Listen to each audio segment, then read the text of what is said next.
In the summer of 2018, a woman living in Texas began an online friendship with a famous Hollywood actor. They would email, chat online, occasionally speak on the phone, and grew to be on a first-name basis. But soon their conversations turned dark, and despite having hundreds of millions of dollars in wealth, this big-time movie star would turn to the woman for financial help, pleading, begging for money. And over the course of many years, she would give him over $800,000 from her savings. Him being Leonardo DiCaprio. In order to protect her identity, the victim of this story chose to go by the name Denise.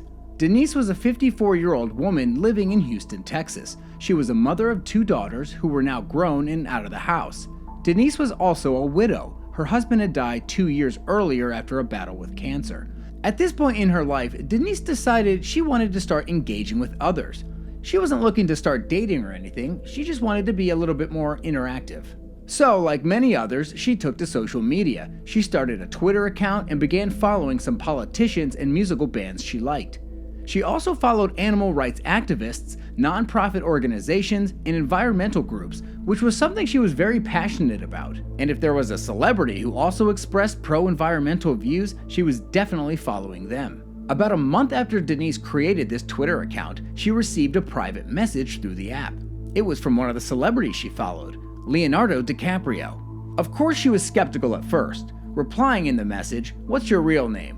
And when the person responded back, Leonardo DiCaprio, she sort of blew them off saying, "Haha, yeah right," and closed out of the app.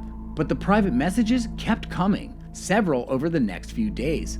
In the messages, DiCaprio would disclose his busy schedule, that he was working with Quentin Tarantino on a project, and different places he was traveling at the time. Denise would compare the statements from these private Twitter messages with what was being published about DiCaprio in the press, just to make sure he wasn't lying.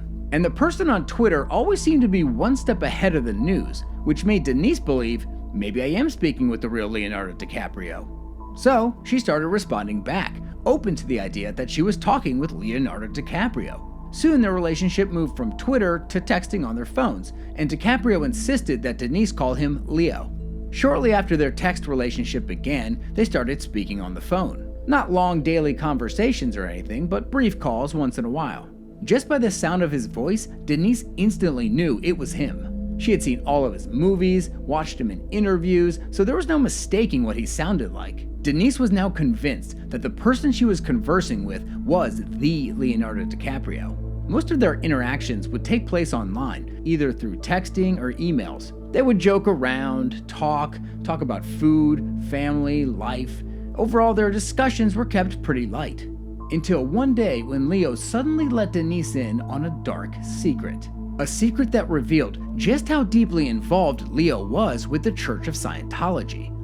Leo disclosed that the church was holding him hostage, so to speak. They controlled almost all his wealth, hundreds of millions of dollars, and in order for him to gain access to it, he had to pay off $750,000, which they said he owed to fulfill his Scientology obligations. Denise was definitely surprised by what he was telling her, but still didn't understand how she could help. That's when Leo started begging Denise to loan him the money so he could start paying off the church.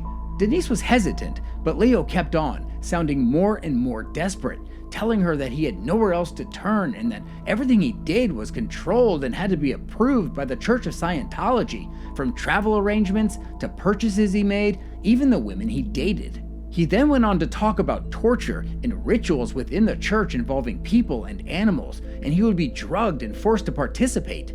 Denise was actually so frightened by what he was confessing to her that not only was she scared for Leo, she was scared for herself, and she would actually go out and buy a gun for protection. Needless to say, Denise was shocked by what she was hearing, and while she was reluctant to help Leo at first, now she was fully prepared to help him.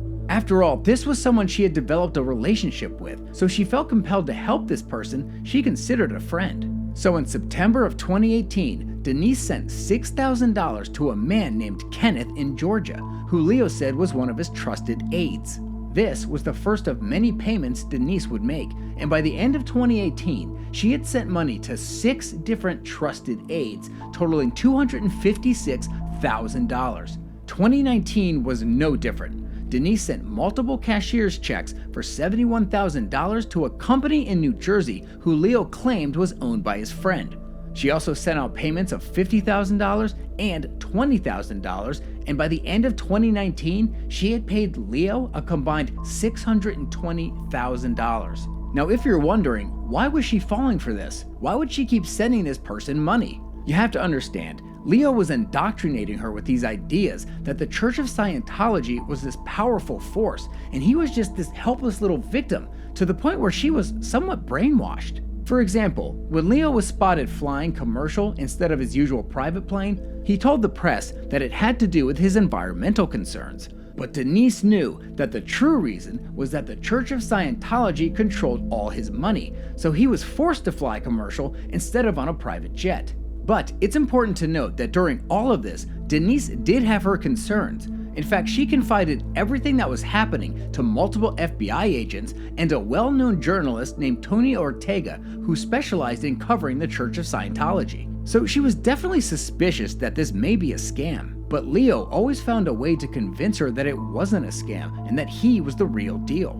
Over the next few years, that being 2020, 2021, even 2022, Denise sent Leo less and less money. She was becoming wary of this whole ordeal. So-called associates of Leo would constantly harass her through email, demanding more money. Then a person claiming to be an agent of the Church of Scientology messaged her, offering to send back all the money she had contributed, which to this point was over $800,000, as long as Denise sent in $5,000 more to release the funds.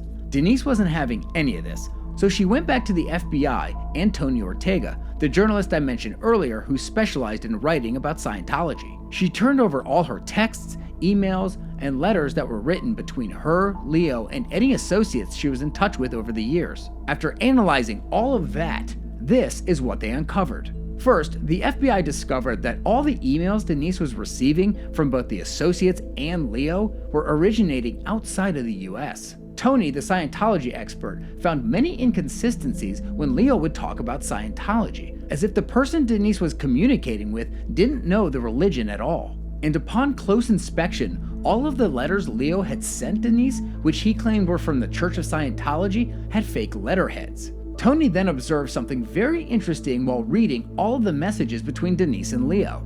He was boring.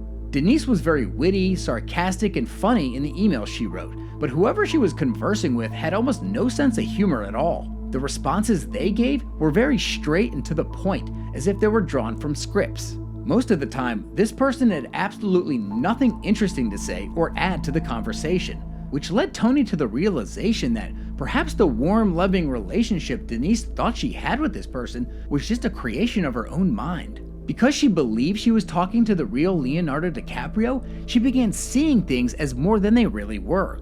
Another thing Tony pointed out to Denise was that in 2020, 24 scammers were arrested in the Atlanta area, most of them Nigerians, for running various internet schemes, including romance scams.